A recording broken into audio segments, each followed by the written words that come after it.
Hello everybody, today on the channel another car that I have been desperate to sink my claws into for quite some time. This is the Maserati Ghibli, and today's video is one that I think is interesting for a number of reasons. First off, the Ghibli was Maserati's chance to break away from being a niche manufacturer, to finally make it into the modern world of mass appeal.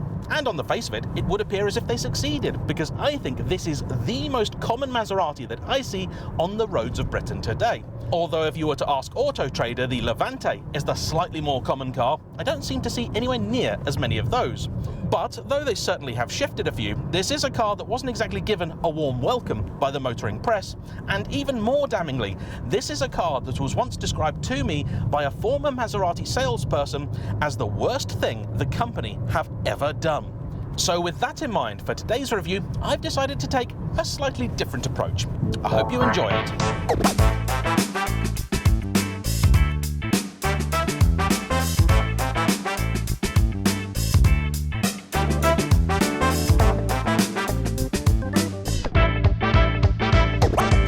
Ordinarily, when it comes to these reviews, I will do absolutely everything in my power to avoid anyone else's opinion of the car I'm about to drive. But when it comes to the Ghibli, that was unavoidable, because this is a car I've read up on quite a few times, as I've often considered owning one. And every time I've done so, I have been put off more or less straight away. Ghibli reviews are not exactly glowing reports, with the car struggling to achieve even a 5 or 6 out of 10, often getting 2 out of 5 stars. That's pretty poor. Historically, I would say my view of Maserati is likely the same as just about everybody else's that has never owned one. They're very pretty looking cars that have something of an appeal and a charm about them. They make a great noise, but they are criminally unreliable, extraordinarily expensive to maintain, and will spend far more time in the garage than on your driveway.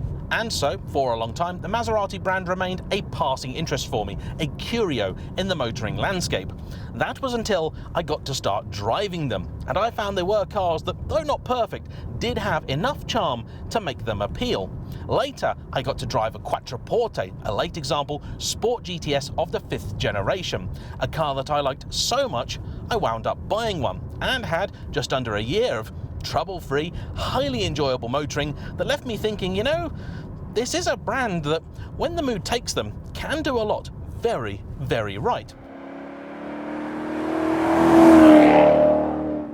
And what is interesting is that that was also a car that never received rave reviews. Though road testers admitted it did appeal to them, it was also a car that, compared with any contemporary German rival, just didn't do that well. So it was given 6 or 7 out of 10. It did fare a little bit better than this, but still wasn't a 9 or 10 out of 10 car. And the truth is, it really isn't a 9 or 10 out of 10 car. But these days, that doesn't bother me. I'm more curious about a car which is interesting than competent. So for today, I'm taking a different approach, because we already know that if you're just looking for the best all-rounder on paper, there are far better cars out there for the same money. What I am on the hunt for is that special spark that every proper Maserati should have, that air of magic, that sense of something that you get from this that you don't find in an M340i, that intangible quality that makes it feel like a car that's worth a compromise. So then, let's talk about the car at hand. This is a 2018 Maserati Ghibli Grand Sport. The Ghibli lineup is needlessly confusing on account of the fact it's been revamped several times in its 10-year life cycle to try and keep it looking fairly fresh. In 2016, 17 and 18, there were a number of different updates to the interior, the infotainment, culminating in a facelift that happened in 2017-2018. And you would be forgiven for struggling to spot a facelift car, because the differences really are quite subtle. In short, it got slightly different bumpers. The interior, I believe, had already been revised. Things had certainly changed about. An easy way to tell if you've got the later infotainment system is that the early one has a dial for the temperature, and this one has a little lever. Neither look particularly sleek and modern, and I have to say the interior is an area of some disappointment when it comes to the Ghibli. There are lots of nice touches. You've got plenty of leather about the place, and though the switches and things are pinched from other cars, they're okay. That's the best you're going to get out of me. The dash I really don't like because I recognise it from far too many FCA products, including ones that cost a lot less than this. And the fact is, as far as I'm concerned, a Maserati should always be an exclusive thing. And though it invariably means sometimes they will pinch little bits from places that they probably shouldn't, the big bits should still feel bespoke. And here, they don't. The seats are nice enough, they're fairly pretty. This carbon fibre trim, by the way, is not as original. The car actually has wood underneath this. It's a wrap. Why this had wood in it, I do not know. For this era of Ghibli, you could have either the Grand Sport or the Grand Lusso, the Sport being sporty and the Lusso being luxury. Mechanically, confusingly, I believe they are identical.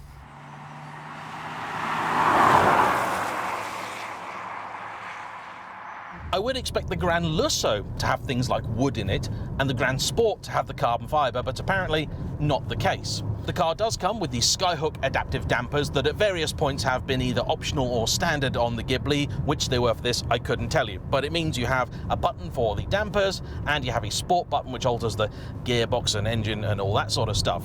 The ice button above it is for increased control and efficiency. Winter mode, in other words. And though I've started with a little bit of a moan, time I suppose to talk about some of the things that Maserati have got absolutely right, because there's a few things that, even in their sleep, they seem to get just about perfect. We'll start with the gear lever. First off, this one here, though it's a little bit familiar, is nice enough, and when you're in manual mode, you operate it the correct direction, towards you for up and away for down. Then, behind the wheel, fixed to the column, you have these nice, large, and very satisfying to use aluminium paddles. That's a nice touch, as is the fact you've got double glazing up front, and the interior overall is full of some nice, interesting shapes and details. But I would say one area Maserati really do need to get their act together is the cabin. Because 15 years ago, this might have impressed, but the car was introduced 10 years ago, and it just hasn't changed enough in that time. And in the last decade, BMW and the like have really upped their game when it comes to interiors. Maserati, please, sort it out. It is also a car that manages that very American thing of being quite large, but not having all that much room inside. You will get 4 adults in here reasonably comfortably, and it's probably a little bit more generous than, say, the Kia Stinger that I've been driving this week. But it's still not good enough for a car this size. One of the things that really confused me about the Ghibli is the fact that it's actually the same size, more or less, as my old Quattroporte, which is only the previous generation. The new Quattroporte then got quite a bit bigger, so that is now equivalent really to a long wheelbase S-Class. That means that for a lot of people, this was already going to be a very large car. And as Maserati were on the hunt for mainstream customers, I thought that was a slightly ill-informed move. In America, I don't think it would have been an issue, but in Europe, it could pose a problem. Speaking of problems, this is another example of an Italian car that I think was released just a little bit prematurely. And that is why that salesman had been so damning of the Ghibli. He said to me that when it was announced, everyone was super excited. Here was a Maserati that you could finally run on a relatively modest budget. Bear in mind, the previous Quattroporte came exclusively with a Ferrari-derived V8. It's a thirsty thing and a very expensive car overall, not something that your average buyer could afford. But this was much more in reach. And it was also the first Maserati offered with a diesel engine, meaning it appealed to the all-important company car market. So in his words, the worst possible thing happened. They sold loads of them, and they all broke. They all had problems, they all came back, and every single one of them came back with the words, "That's the first and last Maserati I will ever have."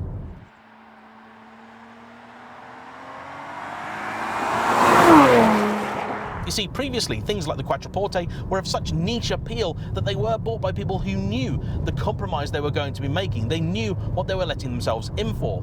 But this was a car that stole customers away from the likes of Mercedes, BMW and Audi. And those customers expected their cars to work. I'm not saying that Mercedes, BMW and Audi are faultless, far from it, but the Maserati was a car everyone had been warned about, and when things did start going wrong, they all said, yep, I was a fool, I was an idiot, I ignored what everybody said, but actually they were all completely correct. Maseratis are every bit as bad as everyone's told me. And so the car did a huge amount of damage to their reputation. So much so, I think, that it also scuppered the Levante, because let's think about it, the British in particular, most people around the world now it seems, are obsessed with 4x4s. And here you had a 4x4 with a nice badge on it that really should have appealed to all the people that had bought Cayennes a decade earlier. However, do you know anyone with a Levante? There's one that lives in my area. There are more Dodge Vipers near where I live than Maserati Levantes. That's not right. At all. Of course, over time, things did improve. The looks were tweaked inside and out. The interior improved. The infotainment made less rubbish. It's still not good enough. But by then, it was far too late, leaving the Ghibli as yet another example of a Maserati that depreciates absolutely brutally. These are cars that lose a huge sum of money in not all that long. And that may have something to do with the fact that they are ludicrously expensive. If you want the modern day equivalent, the cheapest Ghibli with a V6 is 95 grand. That's just too much. And you would have to be seriously dedicated to consider one of these over the likes of an M3. Though at the very least I can say, and this is one of the reasons why Albert bought this car, a Ghibli is at least a lot more interesting than an M3. I really cannot stand the sort of people that just go and buy a new M3 every single year. That's the most boring thing I can think of. Ugh. Luckily, no one like that is probably watching this video. You've lost yourself a loyal subscriber. Sorry, buddy. Good luck.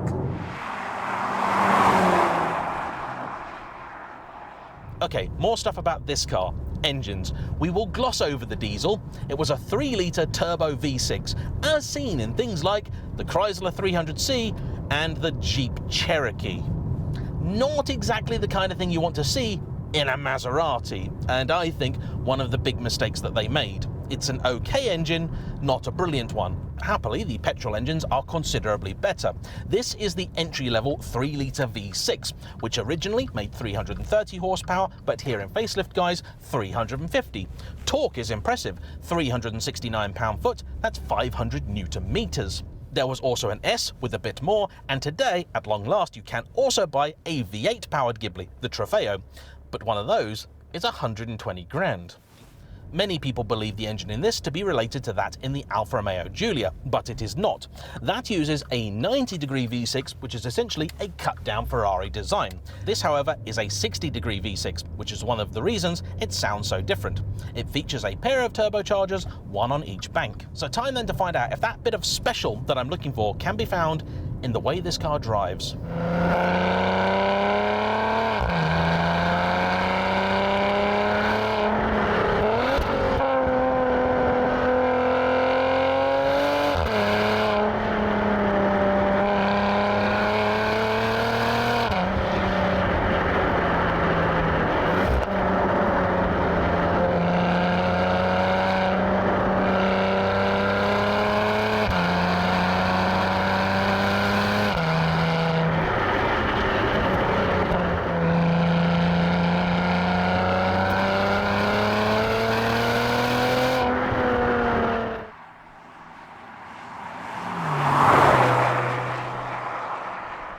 Maserati would tell you this car weighs some 1.8 tons, but that is a fib, and it's quite a bit heavier than that. 2 tons is more realistic. And when you consider that, it is absolutely miraculous how this thing goes, because it really is quite enjoyable. Naturally, it is not the last word in dynamics or precision, but it's a far more entertaining thing to hustle than you might imagine. One of the other updates made for 2018 was the adoption of electric steering in place of the old hydraulic, and oddly, Maserati said this made the steering better. I haven't driven it or want to compare, but this actually is pretty decent, particularly when you consider it's a big saloon car and the entry-level one. This isn't even the S.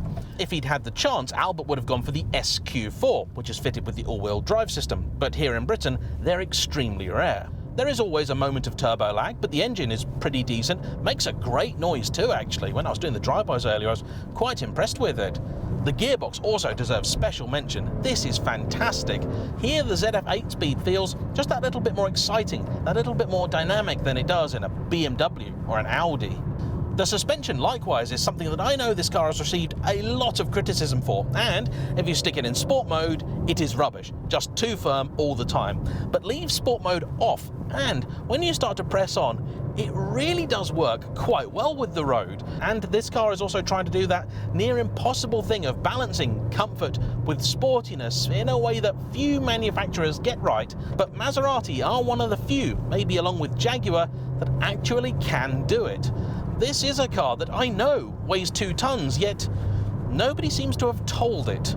Visibility is okay, you can see the bonnet well enough, out the back is just about okay. The B-pillar is too far forward for my liking. The interior also feels quite gloomy actually, with this dark coloured headlining and no sunroof. For a luxury car, it's a bit drab. Grip is decent, courtesy of 245 section and 285 section Pirellis, though they don't seem to last all that long. The rears are only a year old and already very close to their wear indicators. They'll soon be replaced with a set of Michelin Pilot Sport 4S, which I think is absolutely the right thing to do. Though he lives in Britain, Albert actually went all the way over to Belfast to get this car from Charles Hurst. The reasons for doing so were that they had the car that appealed. There aren't all that many of these for sale, and this was in budget and to a spec that he would have wanted, and they were offering it with a 3-year warranty. So that should eliminate one of the concerns about Maserati, though I would still be concerned that over the last few years, Maserati dealers seem to be disappearing at a frightening rate. I don't even know where my local is. The nearest one that I know of is about 3 hours away. That's not good, and they don't have a brilliant reputation either. Servicing on these is expensive, 600 or 700 quid a go at least. The tyres, like I mentioned, if you stick with the regular factory fit Pirellis, it'll get through them. And it's also really thirsty. Like really thirsty. On a run, when driven gently, it'll do about maybe 34 to the gallon, but as an average, this car has been achieving closer to 21. That's not good. Even by M3 standards, that's not good.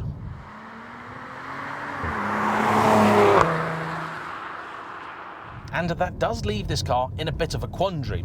As a new purchase, they are absolutely suicidal. They lose so much money, it's eye-watering. But as a used purchase, they are considerably more palatable. Early examples can now be had for, well, in the teens, but if you want a later car like this, which I would advise seeking out, you're going to have to spend between £30,000 and £40,000. For which you'll get a car that doesn't go as well as a BMW would for that money, doesn't have the luxurious interior of a Mercedes S-Class for that money, the fuel economy of just about anything for that money, or the ease of servicing and so on that you get with even something like a Jaguar. But you do get exclusivity. You do get the wow factor of having a Maserati. People talk to Albert, now he's got a Maserati. Why did he go for one of these? Well, simple. He was on the hunt for a new car. He had a fixed budget. He's owned a variety of different things, hatchbacks, sports cars, saloons, and he wanted something that had 5 doors, was fairly practical. This has a huge boot, which is certainly a bonus, and was a little bit different. He also needed an automatic, and the Maserati ticked all the boxes.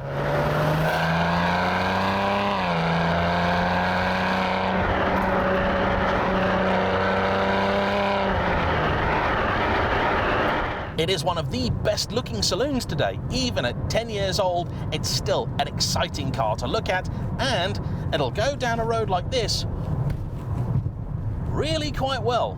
2 tons it may be, but fun it also is. Does it have that wow factor of the old Quattroporte, that feeling of being a 4-door Ferrari? No.